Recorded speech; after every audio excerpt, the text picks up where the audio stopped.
Hello, my name's Ian Anderson-Gray, and in this episode of the Confident Live Marketing Show, we're talking about how to become a productivity genius. And I've got a special guest today, Erik Fisher. So how often do you procrastinate?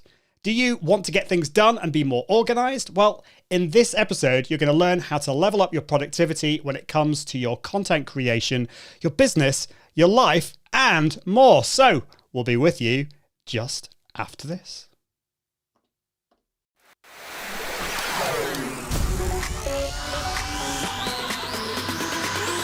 Welcome to the Confident Live Marketing Show with Ian Anderson-Gray.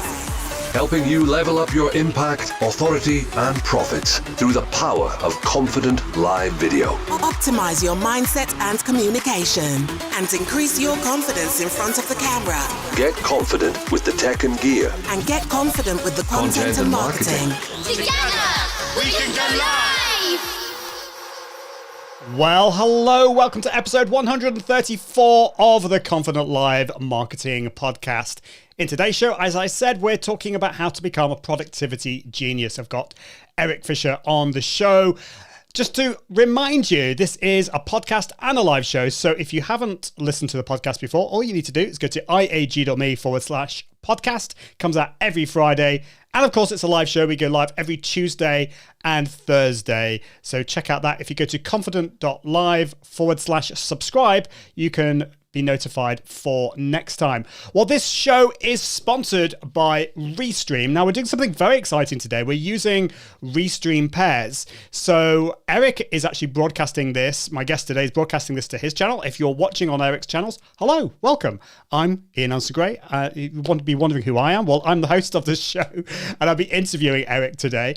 So RESTREAM pairs gives you the ability to broadcast to your guests' channels as well as your own. And RESTREAM is an amazing tool that allows you to broadcast to a plethora of different channels, bring in guests onto your show and broadcast really easily. And here is a little bit more about RESTREAM. The Confident Live Marketing Podcast is proudly sponsored by RESTREAM.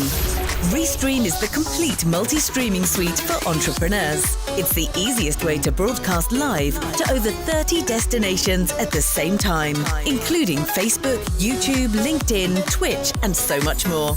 RESTREAM Studio makes it so simple to stream directly from your browser, bring in guests and add your branding, videos, and graphics, and view and highlight comments from your destinations, all at the click of a button. Take RESTREAM for a test drive and get your first month completely free at iag.me/RESTREAM.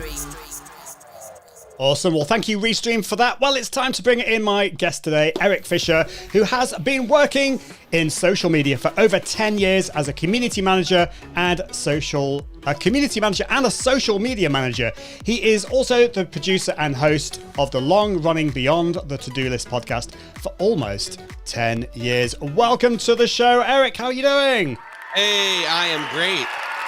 Great to have you here. Thank you. Thank you. Well, we can't get enough of you. It's awesome to have you here. And you're dialing in from Indiana, which you were talking about before the podcast is. Well, just remind us where you are in Indiana. Yes, Marion, Indiana. So it's about an hour north of Indianapolis, or if you're thinking in terms of the entire United States, I'm about 3 hours southeast of Chicago. Most people know where that is. Yeah. And I've kind of been to Chicago. I've been to the airport, but that doesn't really count. It's kind of been, yes. Yeah, we don't count airports, unfortunately. But I just want to say hello to our lovely guests watching. We've got Melissa watching from sunny Llandudno. So it sounds like you're on a holiday there, which is great. We've got Gary Bowman Michael watching from Atlanta. Great to see you. And he's getting all techie with the geekery, GTD, getting things done. We love that. We've got Melanie watching, saying, hey, gentlemen. Melissa's watching on an iPad. Courtney is, whatever that says, Victoria Nelly. Maybe you're pinging somebody in. And we've got Matthias watching from Vietnam, saying, hello, Ian. And for some reason, the screen is black for you. I've just checked on YouTube, and it does seem to be working. So maybe just refresh your page. Sometimes that happens. I don't know. But Erik, it's great to have you here. We're going to be talking about productivity.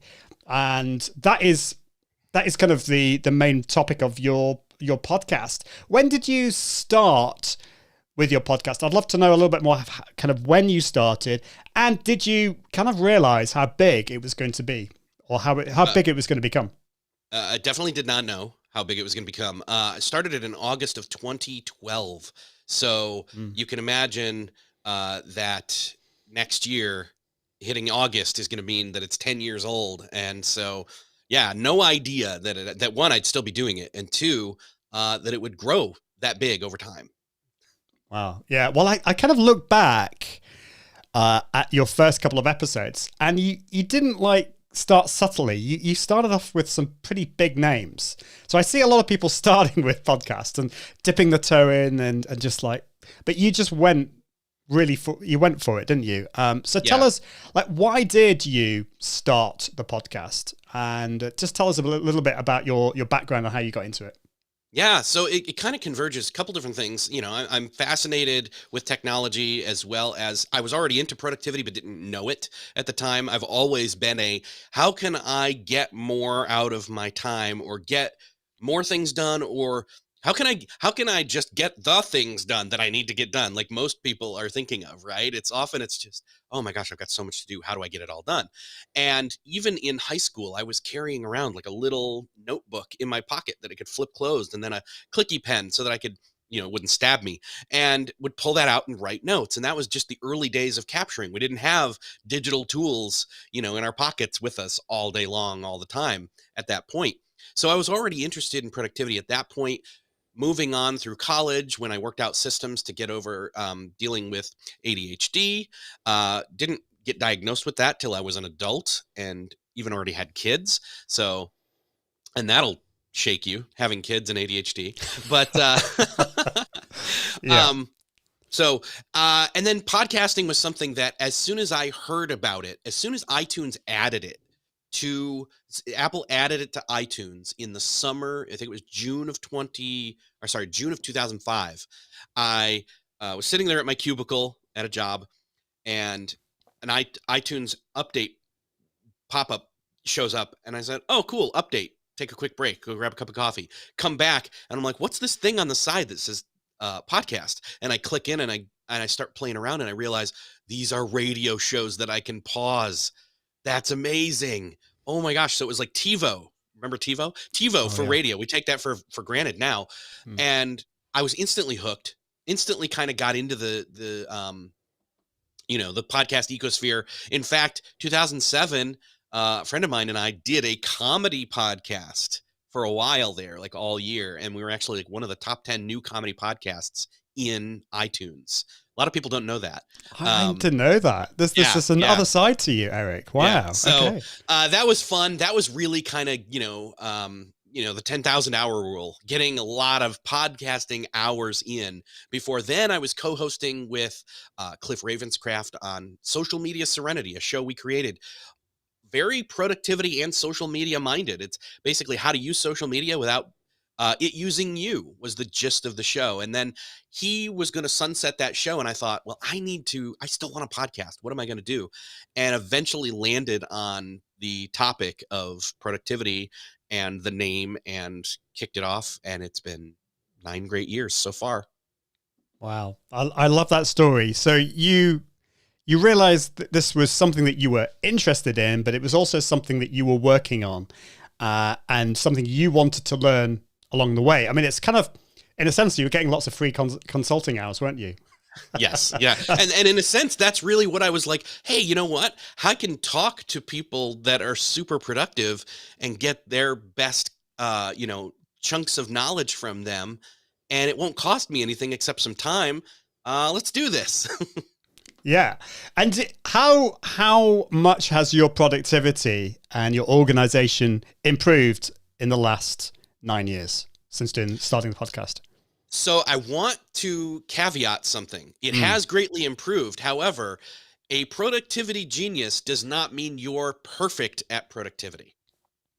Yeah. So things change. Like at the time I started the show, I was not working from home. Then 2-3 years into it, I started working from home. And then suddenly that's a whole other ecosystem to learn to work in, much like a lot of people recently have had to adapt to. I've been doing that now since 2014. So how however many years that is, 7, 8, something like that. But there's seasons to productivity and what your main obstacles are and what your workflow is. And even seasons like quarterly, where we have, the 4 seasons of the year.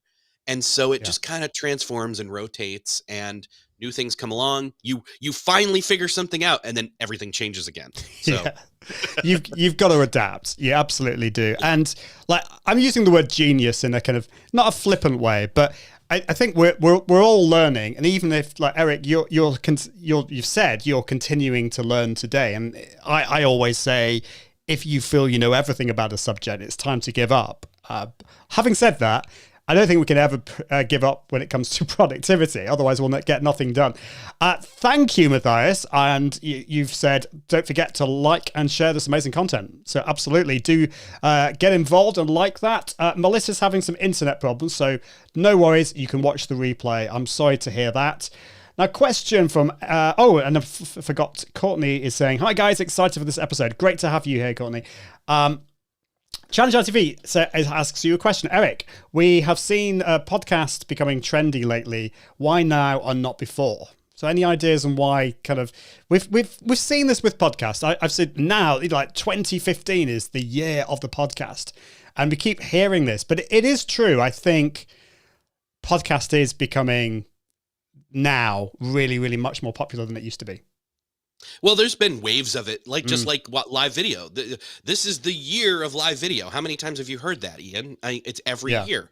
And so same thing with podcasting, except that's been happening now podcasting's been around longer than live video. So I've lived through 4, 5, 6 different kind of major shifts.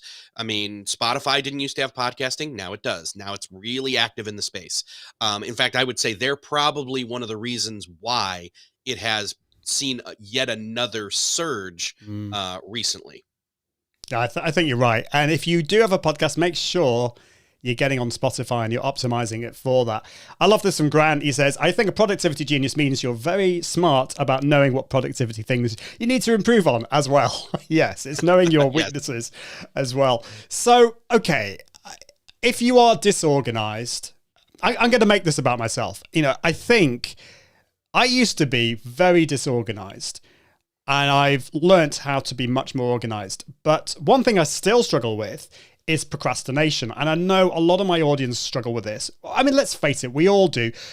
People with ADHD tend to procrastinate more than people who are neurotypical. But it doesn't matter who you are in the world, procrastination is a problem. Is there any hope for us to stop procrastinating? I'll tell you later. Well, that's the end of the show. Thank you so much, everyone. There is hope. I don't think it never fully goes away. It's a lot like, if you were in a less healthy mode in your life, and then you get your physical health in terms of activity and diet and other things in place, you then don't just say, okay, never mind. You keep in a maintenance mode where it almost becomes muscle memory. You don't have to think about it quite so much.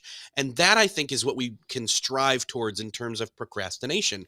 And one of the ways that I have found that I think this is probably true for you as well, Ian, and in our conversations, I think we've both kind of found common ground here, that it's not that we don't know. Sometimes it's that we don't know what we should be doing. Other times we know what we should be doing. We don't feel like it. And it's an emotional thing. It's a head thing. It's an energy thing. I just don't feel like doing that right now, but I know I should. And that's where deadlines come in, especially external ones, because, I can make my own internal deadlines and then say, I'll do that tomorrow, move it forward. So, but there is hope. There is definitely a path forward for sure for us procrastinators. I think so. And I was really excited yesterday because I was procrastinating like crazy over the last week in terms of my inbox and loads of really important emails I should get to, but I just couldn't get the energy to go through it.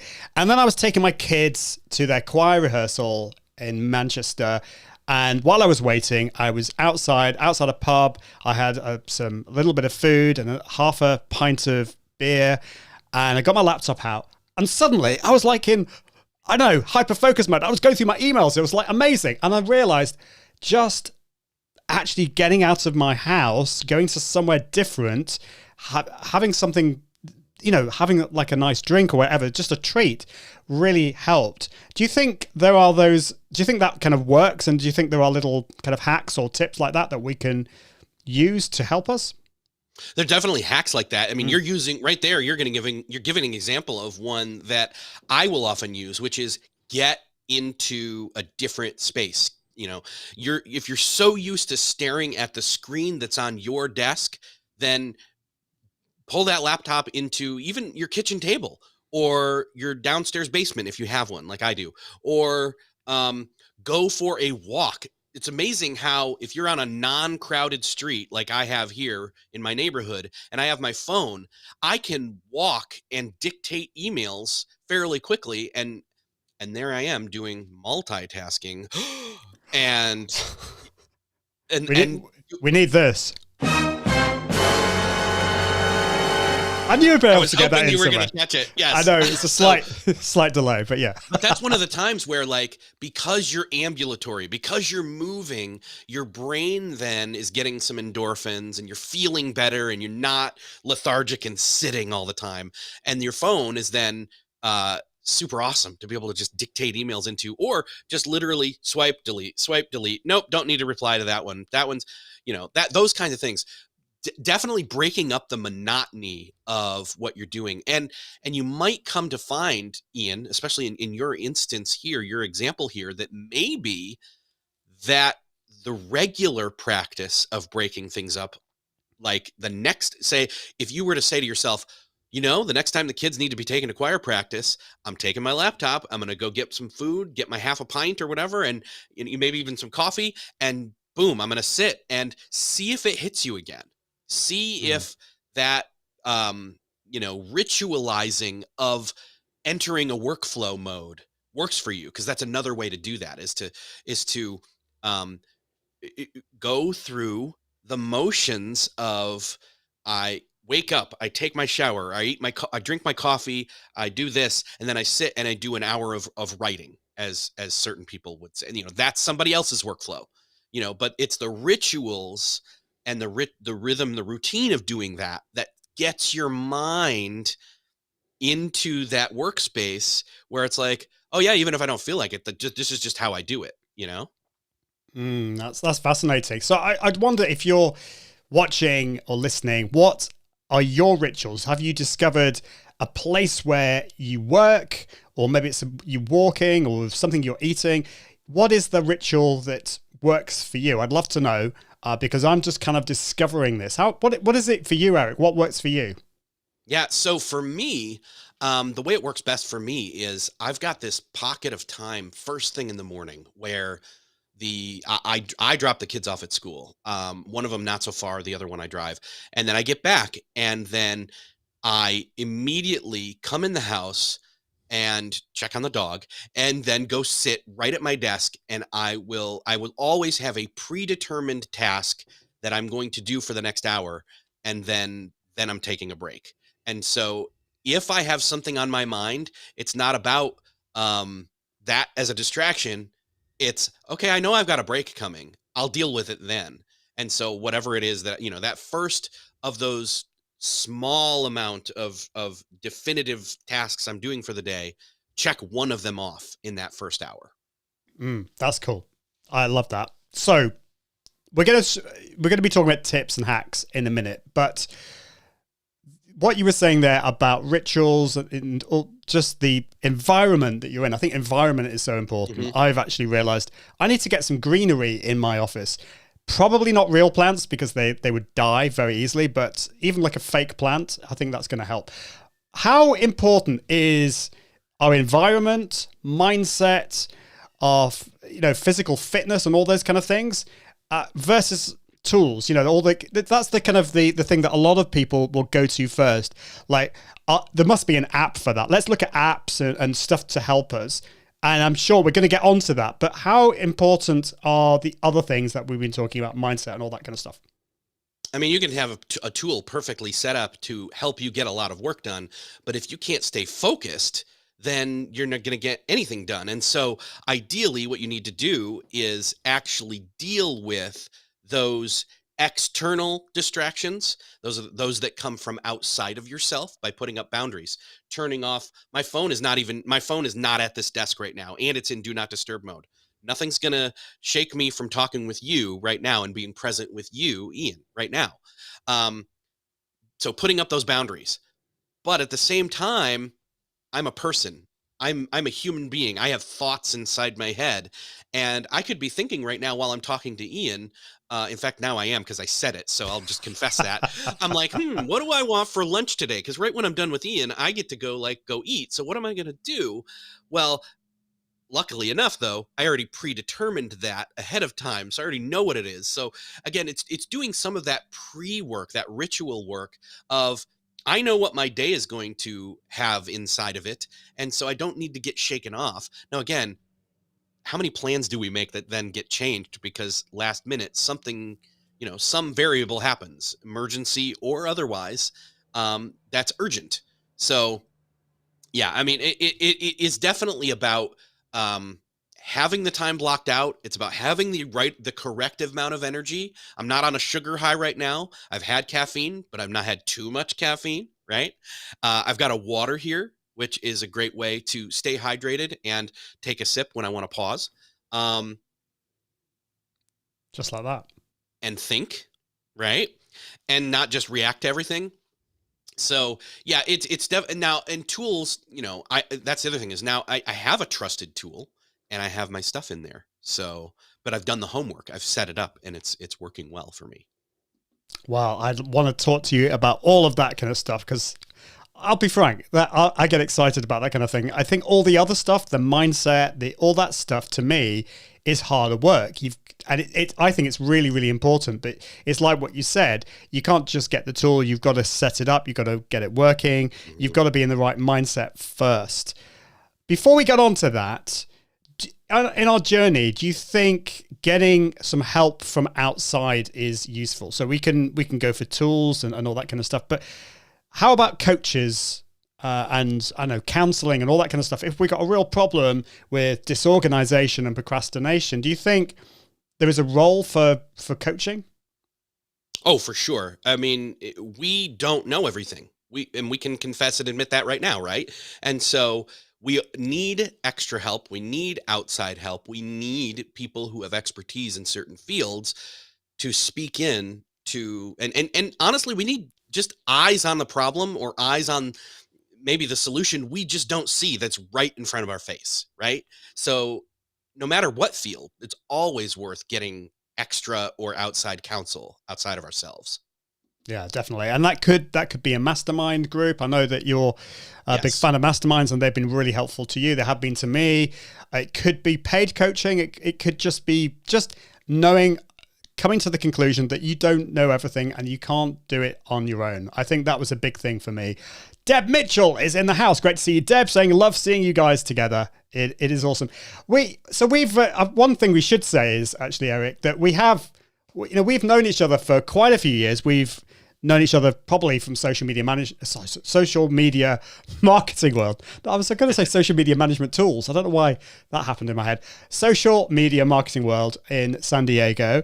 And I want to say it's like 2019 is when we went to Nashville together at the conference, and that was great. Fun. Yeah, the memory of those amazing donuts that you didn't eat, but Jeff and I did, came up in my Facebook just about 2 days ago. Hilarious. So yeah. These were, and the look at, and I should have got the photo of you right now. Yeah, you were just like in a food coma. It was just hilarious. But there was like there were bacon donuts as well. Which one was it? Was that the one, or was something else? There was one that had, it was like a bacon maple something or other. And it was amazing. It was amazing. It was in Nashville, in Franklin, Tennessee, right there in Nashville. And it is at the factory, I believe is what it's called. The factory. Yeah. So, yeah. I really want to go road trip. Let's plan that now. Yeah. You need to put it in your to-do list. So, Yes. To-do lists, how important are they? And I mean, your podcast is beyond the to-do list. So why is it called that? I mean, should we use to-do lists? I've heard that some people find to-do lists overwhelming because they're just never ending. What's your view on that? You know, is there somewhere we can go with this? Yeah. Well, the name of the show came about because I was sitting there brainstorming, you know, what type of show am I wanting to create? And so what it came down to was, well, I want to talk to people about how they do like the work that they do, but I don't want to just talk about how they do the work. I want to know, like, how do they manage themselves? Like, how do they do self-management? And I'm like, oh, that's productivity. Yeah, but it's not just it's not just to-do lists. It's about going like beyond and I said it in my head, and I'm like, beyond the to-do list, almost like Buzz Lightyear, to infinity and beyond. And it clicked. I was like, that's the name of the show. Well, what it means is that it's not just about the regular trappings of productivity, but it gives you time and space to go anywhere in the realm of productivity, which can go into almost anything, although not everything. So you definitely should be using a list of some sort, and you definitely should not make it a long one. There are people, I mean, I have come and gone from different philosophies on how many things should be in there versus not. And I think what the struggle is for a lot of people is if they make so many things on a list, they end up getting through not even half of them and then bumping the rest to the next day real quick. And then the next day, and then the next day. And it's like, well, you're better off just having less things on there. Maybe only listing off the most important, or, you know, maybe having a list for a certain time block on your calendar as to what you're going to do in that, and having it be a list of 10 2-minute tasks that you go and do in that time block, if that makes sense. It does make sense. So do you think there are two different things going on here? So the getting things done methodology, which is it Dave Allen? Is he the creator of that? Have I got that right? Yes, David Allen. David Allen. So that I like the idea of that, because it's a way of getting all the stuff that is jumbled around in your head down somewhere. It's all the stuff that you've got either in your head or just everything in your office, in your life, is organized. I love that. I have to admit though, that was just totally overwhelming, and I couldn't get started with that because I looked at how much stuff there was. But great idea. And then the other thing is, like, on a day-to-day basis, we've maybe got 4 things today, the most important things on a per day basis that we should be dealing with. Do you think there's a role of those 2 different things in our lives? And how do you make sense of all of that? Yes. And actually, so what I can tell you is the overwhelm that you felt had a lot to do with you captured everything. That's that step that David illustrates, is capturing. And that's kind of what I was doing when I had my notebook and I'd pull it out and I'd pull my pen out and write notes. I was capturing. But capturing is only one part. Capturing, and I wouldn't capture. Here's the thing. Don't capture onto your to-do list. Capture, collect somewhere else.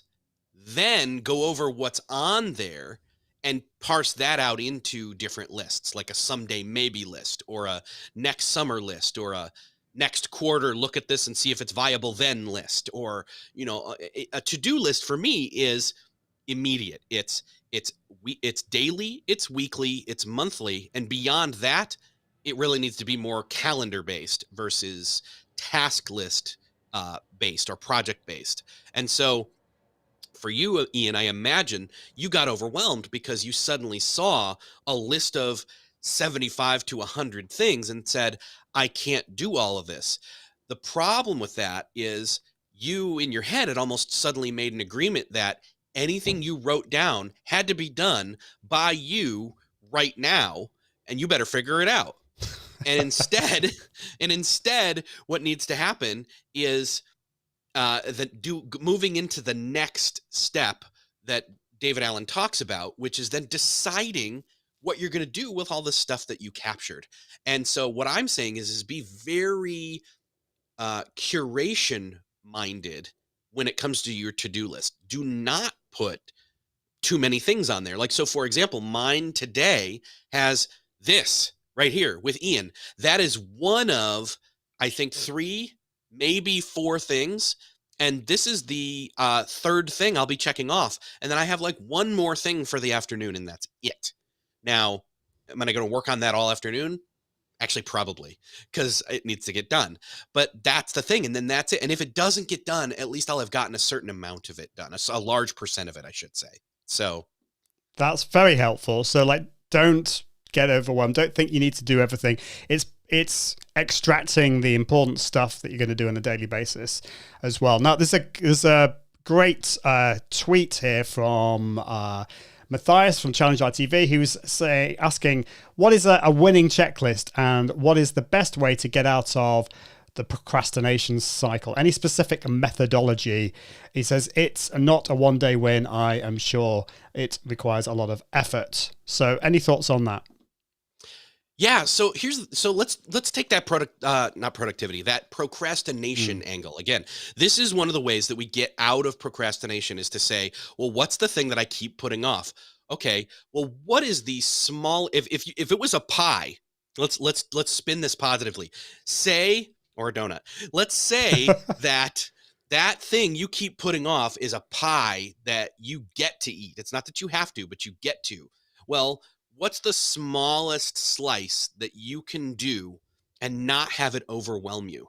Can you find that one slice? What is that one, so project-wise of whatever that thing is, what is that smallest component that you can break it down into? And see, there's the thing, is most people don't see, they see the forest, they don't see the trees, and it's, so is if you can finite drill down into, oh, so me setting up that interview, I don't know, I'm trying to come up with something. Ian, what's a major project that you need to work on, if you feel free to share? Because I can give a real life example here. It's like one thing I need to work on is a big blog post. Yeah. So that blog post, it's, oh my gosh, I've got to, how many components and different steps are there in the writing of that blog post? And so you just think big blog post, must write and do all the things for it. Instead, it's like, what's your topic? Do you already have that? And if so, then if you can lock in, and this is where momentum starts to get you into, oh, well, I figured out the topic. I actually think I might already have a title. And actually, in fact, I think I have, 3 or 5 different bullet points that I might want to work on for this. And you know what? I've already got those bullet points. So let me now, draft up a paragraph under one of those bullet points. And so you start to slip into momentum without even feeling like you initially were going to do that, because you broke the seal. You started, in other words, with the most simple starting point of, oh yeah, let me, what's the topic? Let me decide on the topic. It's not let me write the whole blog post. It's what's the topic. That's one example.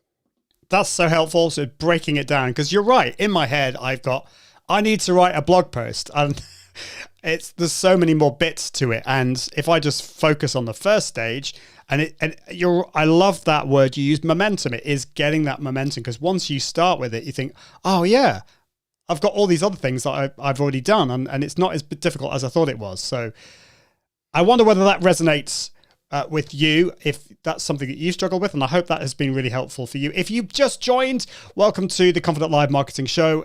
Today I've got Erik Fisher on to talk about how to be more productive, how to be a productivity genius. And so if you have not come across the podcast, it's at iag.me/podcast, and you can follow that. And I'd love it if you could also leave me a review. You're listening to the Confident Live Marketing Podcast. Awesome. Well, Erik, it's time to get on with talking about tools and hacks and things like that. Where would you start with all of these tools. I mean, for example, with the to-do list part of things, what app are you using for that? I am, and this is purely an aesthetic reason, I am using Things 3. It is a Mac app. It is an iPad app. It's an iOS app. I just love the way that it works and looks and feels. It may not be the best one out there for anyone else but me, and that's totally okay. I would say it doesn't matter what to-do list app you're using as long as you will use it.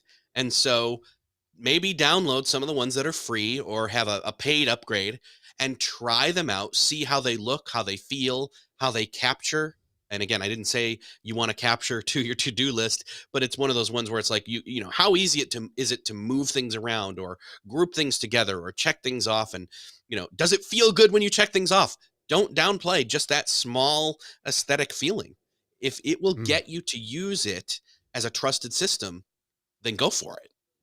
So that we're talking specifically about to-do apps here. There are other note-taking apps. There's like Evernote as an example. And correct me if I'm wrong, Erik, but Evernote to me feels like that's a great capturing app. That's where you put loads of stuff in it.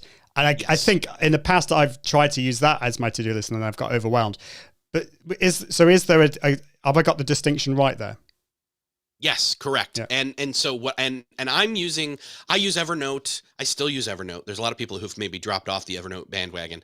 I still use it, but mainly as an archive, as a place where I'm not actively working in there. But I know that that's like my personal Google in a sense. I've got PDFs uploaded into there for different electronics around the house or different keywords or phrases or different things like that. That's that. I will do the work of capturing in my life in an app called Drafts. And I love that one because it syncs across my Mac, my iPhone. And those are the two key places I'll use it is out and about. If I suddenly have an idea for a tweet or a social post, or if I have an idea for some other piece of content, I'll start to just, get as much of it as I can down into that app. And then it will sync back to my desktop. And then when I'm ready to start using it, working with it, I pull it out of there into something and start using it. But that's all independent of, and this is what I suggest people do, is do work independently of the to-do list. The to-do list should be basically a mini calendar in a way. It's utilitarian. It's not for work to be done in or on. I think it's really important to get the distinction between these different apps. And I love the way you're using the app Drafts as this kind of quick idea capture system. I think the problem I would probably have is that I get home and then I forget about retrieving it. So, but I think it's putting that into your system and your workflow. So one thing you talked about is calendarizing. Is that even a word? I don't know. The to-do list. So I went through, and actually my wife Helen, she uses Google Calendar as her to-do list. She just puts it in there, and I do like that, but it feels a bit of a hack. How do the to-do lists work in terms of actually planning when you're going to do it in the day? Well, that's a great, and there's nothing wrong. I would say there's nothing wrong. There will here's the thing. There will be people who disagree, and that's totally okay. If you've got a system that works, great. But I will say there is nothing wrong with using a calendar as a to-do list, because like I said before, if you're not going to put, which you shouldn't be, if you're not going to put that many things on your list for today, then really that's a day on your calendar. And if there's 3, maybe 4 things, and you've also done yourself the service of assigning the when you're going to do them in that day, great. Perfect. Especially if you can even, in the calendar instance, that's an appointment, either with yourself, throw in the notes, what it is you're going to be working on. So how do you, with your to-do list, which I've already forgotten what it is, which to-do list do you use again? Software? I use it's called Things 3. I Things think of it as 3. Things So 3. how does that work with your calendar? So I will. So here's the thing. I will have it in my calendar for. I will have a. I use a calendar for appointments only, and I will occasionally block off time there for myself, and then all of that gets transferred over to the to-do list. So I don't delete or remove things from my calendar, but I will use the to-do list app to check things off as I go, so I can feel that kind of endorphin rush of I did a thing and it's gone and it's done and my list is smaller. So that's kind of why I use the to-do list. It's a motivational factor and an organizational feature for me personally. That makes sense. And just one other quick question when it comes to all the different tools that are out there. There are project management tools like Asana. I know a lot of people use Asana or there's ClickUp. How do they fit into all of this? And are they kind of overkill, or are they for other types of things? No, they're not, because see, that's when, especially Asana. So I do use Asana and I use it for my podcast. And so I've got different columns across my Asana board for beyond the to-do list, where it's, I'm not looking at it right now, but actually let me open it. I'm just going to open it and tell you what kind of the workflow looks like here real quick. It's asking me to sign in. I must not have opened it in the past day or two, but that's okay, because I'm ahead. The columns are basically the different statuses that a show can be in. So the final status would be it's published. Actually, beyond that, it's promoted. It's not just published, it's promoted.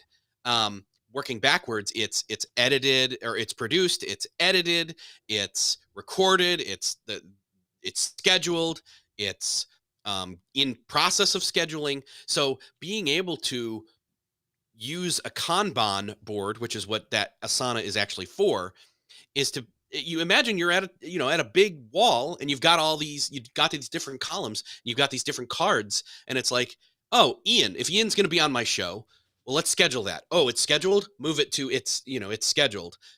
It's recording. It's recorded. I move it to recorded, and so on. And so having that big macro level thinking, visualization available to you in a different app is a great way to do it. Now, that said, some people could do what I'm doing with things inside of Asana as well. In fact, it's something that I could consider, but I've just been doing things for so long that it doesn't make sense for me to break something that's working well. Yeah, you can spend too much time playing around with all these different tools and actually not end up being productive.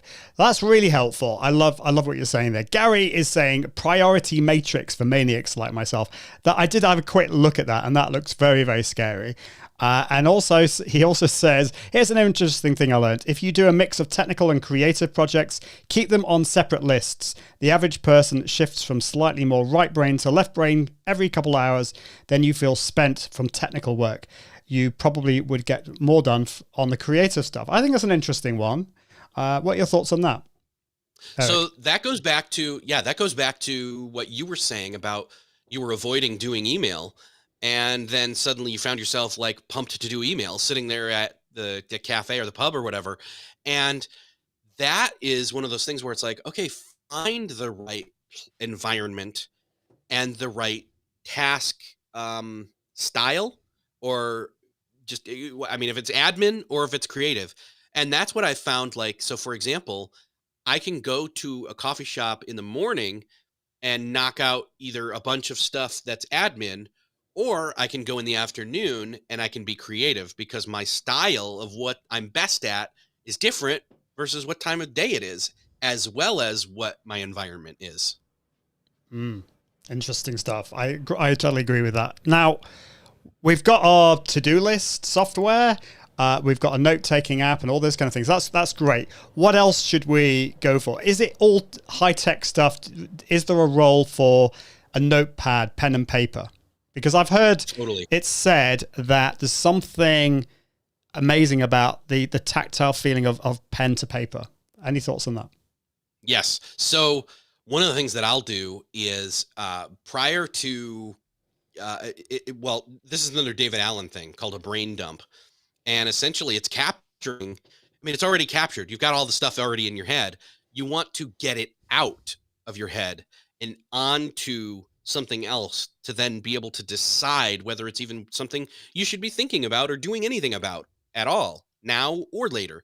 And by doing that brain dump, I mean, this is one of the things I like to do, is take a big legal pad that has then a fold over cover and an actual pen, and just go and get a cup of coffee at a coffee shop and sip the coffee leisurely and just kind of, oh, right, I was going to do that. Or, oh, you know what? I really want to do this. Or, oh, you know what? I need to see how they're doing. And all these different random things.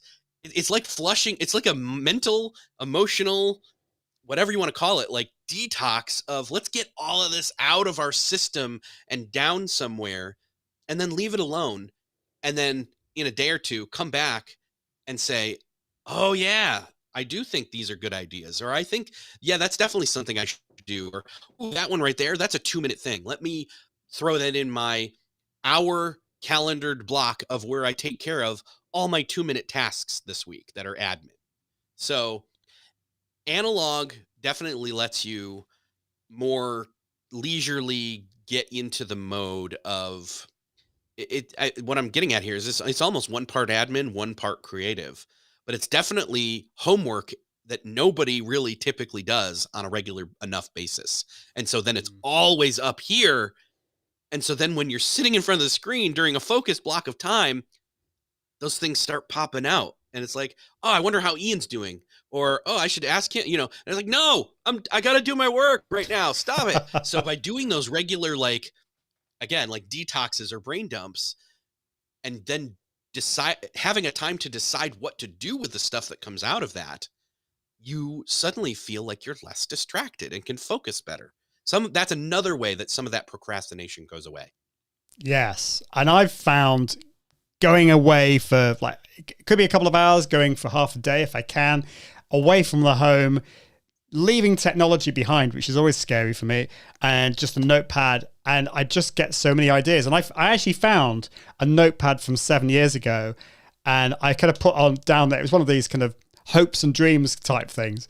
And I was like really amazed that a lot of those things ended up happening. And it was just really cool looking back on those notes from years ago. And I believe you can get, in fact, I've got one.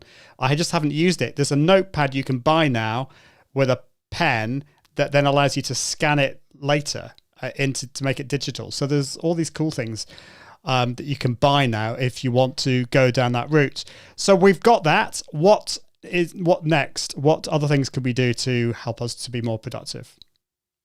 Yeah, I would say that, in terms of pressing pause is underrated. I think we've got to start doing that more. We're constantly, again, I'm not going to go down the rabbit hole of social media is ruining our brains and all that kind of stuff.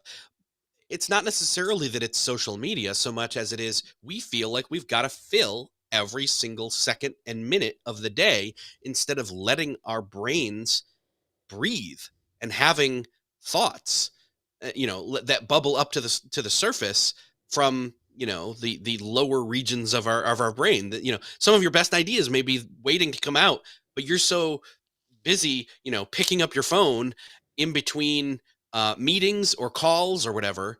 Again, and I did give the example of going out and doing like email while you're walking. That's if that's going to work for you.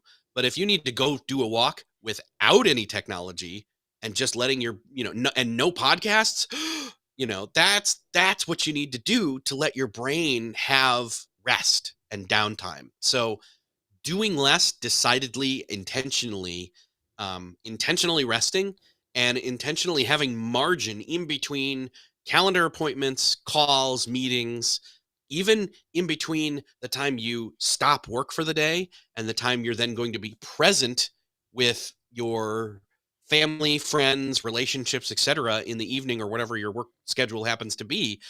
It's about having margin. It's about having, not an overwhelming pace. Yes. Love that. And I think there's an element that guilt can come into this, that if we stop and do something like the other day, I feel like this is my dirty little secret. I watched some Netflix in the middle of the day. It wasn't that long, but I needed some downtime. So I went downstairs and I watched a bit of Netflix, and nobody else knew about it until now. I just admitted it. But that's okay. Like sometimes doing that, or like having a micro nap. I'm a massive believer in micro naps. Gary says, when you can't produce at your desk, it is time to go stretch, tidy up your office, wash the car, and go get some groceries or watch Netflix. And Martin Buckland says, great words of wisdom. Totally agree. So yeah, put some space into your lives. Massive believer of that. How about things like other technology like Apple Watches? I was always kind of like thought, what's the point of an Apple Watch or any kind of wearable technology? And then I think we had a chat about it, and you were giving me all these tips, and I thought, oh, I'm going to have to get an Apple Watch, aren't I? So can they help? They can help. I will say nobody needs to get an Apple Watch. No one needs to. And in fact, when they came out, originally I said, I'm wearing an analog watch so I can look at the time on my wrist without picking up my phone and then swiping and into it and then just losing tons of time. And I was against having the ability to have like all these notifications. But then I was like, wait a second. It's got clear benefits health-wise, and I use it all the time for that. I track my workouts and all those kinds of things and see where I'm at with that.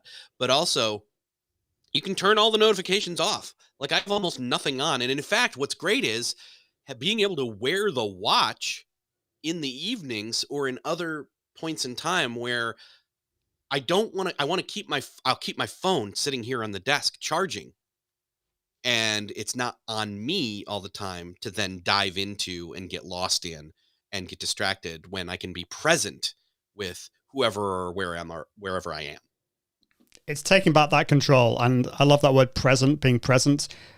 I'm like you. I've switched pretty much all notifications off on my phone and on my watch. I find tools like Messenger and WhatsApp, I sometimes get a little bit overwhelmed's not the word, but it's just like I worry because there's so many people like pinging me all the time. So I just switch it off. And then of course I forget to get back to people. How do you kind of manage that? Because that's a big problem. There's the social media overwhelm. We then switch off notifications. How do you manage the social media kind of onslaught of all these messages all over the place? Well, I mean, treat it like an answering machine. Remember those where you'd go and I mean, you could check remember there was a point in time where you could call from being not home.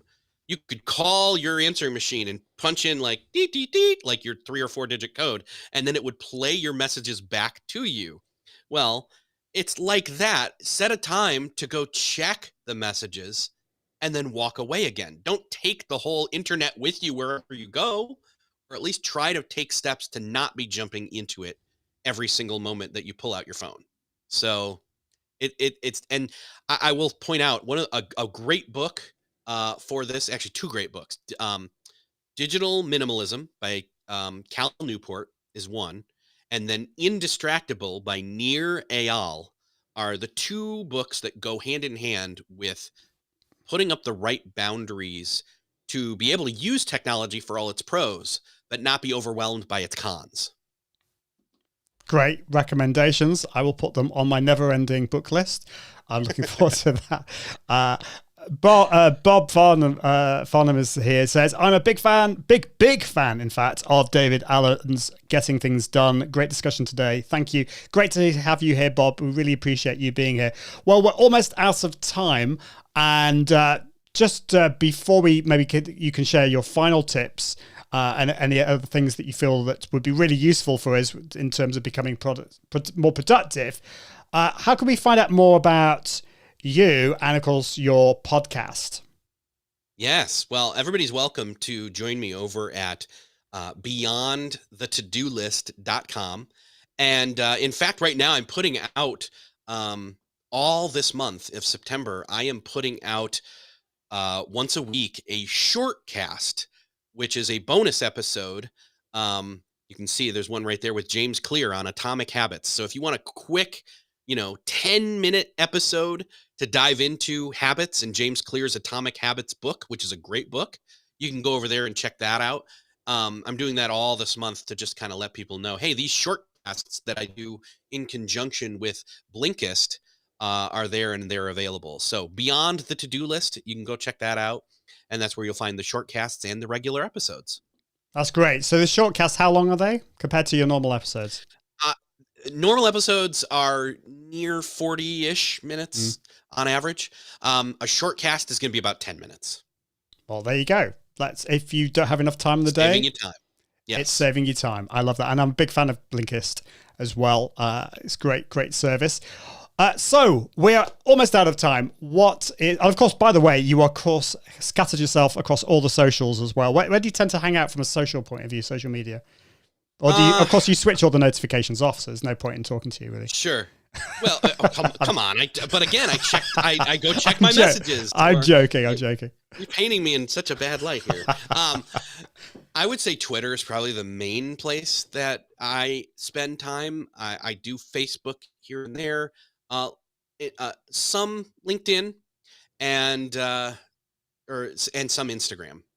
So probably in the tiers of things, it's Twitter, Instagram, LinkedIn, Facebook, and I don't know what else. But anyway, well, that sounds good. Yeah, let's not talk about that. So your final pieces of wisdom in the productivity world. What would you like to share with us? Yeah, I would say, let's see here. What's a good landing here? I would say find margin. And the best way to do that is calendar, put a block of time on your calendar where nobody can claim it but you. You've already claimed it. It's for you. And sit in one of those brain dumps and see what comes up. And don't feel the pressure while you're doing it to have to decide what any of what comes up is worth. That's for a whole other thing. So then make that appointment as well to decide on some other day. Do that. See how good that feels. That's good. I knew I could count on you. Putting you on the spot, you'd be able to come up with the goods. That was fantastic. Thank you so much, Erik. It's been great to have you on the show. I'm sure we'll have to have you back because there's so much more we could have talked about today. But I think that has been a great introduction to the world of productivity. I've definitely learned loads. I'm excited about trying some of those tips you've been sharing with us, and I will follow up and let you all know how I get on with this. And if it all goes pear-shaped, I'll blame Erik, but it won't. It's going to be exciting stuff. So thank you, Erik. It's been great. Awesome. Thank you. Thanks for having me. It's been great. Well, thank you so much for watching, for listening, for plugging me and Erik into your ears. I really do appreciate that. Do check out the podcast at iag.me/podcast. And of course, next episode, I'm very excited. I've got Kate Cocker on to talk about how to podcast with confidence. Kate is a performance coach. She helps, or presentation coach, I should say. So she's going to help us when it comes to presentation on podcasts, but also on video as well. So that will be next Friday if you're listening to the podcast, or next Tuesday if you're watching live. Well, that's it for today. And I just want to encourage you to level up your impact, authority, and profits through the power of confident live videos. See you soon. Bye. Thanks for watching the Confident Live Marketing Show with Ian Anderson Gray. Make sure you subscribe at iag.me/podcast so you can continue to level up your impact, authority, and profits through the power of live video. And until next time, Toodaloo.